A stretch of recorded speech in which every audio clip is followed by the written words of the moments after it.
Yani Allah subhanahu wa ta'ala kuna viumbe wamewaumba kutokana na chembe chembe za moto, lakini hawa viumbe ambao waliumbwa kutokana na chembe chembe za moto, viumbe hao wanaitwa majini.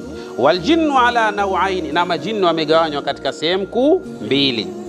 Sehemu ya kwanza, jinnun mu'minun la yu'dhi linsana, kuna jini ambaye yeye ni muumini, anafata taratibu za muumba, kwa maana taratibu zake Allah subhanahu wa ta'ala hawana tabia ya kuwadhuru au kuwafanyia maudhi watu. Wapo majini wa namna hiyo.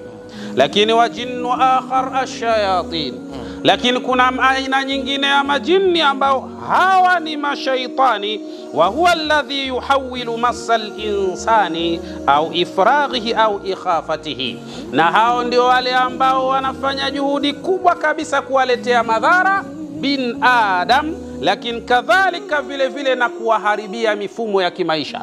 Kuna watu maisha yao yanaharibika kwa sababu ya wanayoita mizimu, kwa lugha nyingine mashetani tu wa kawaida.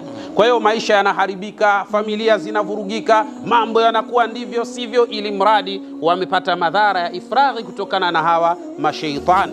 Ihaqul mujarrab ni dawa mujarrab kwa ajili ya tegua matego ya kichawi. Kuna watu wamerogwa sana, kuna watu wameharibiwa maisha yao, afya zao zimekuwa mashakani kwa sababu tu ya masala haya ya uchawi. Sasa hii haqul mujarrab ni mujarrab zaidi kwa ajili ya kumaliza mashakili haya.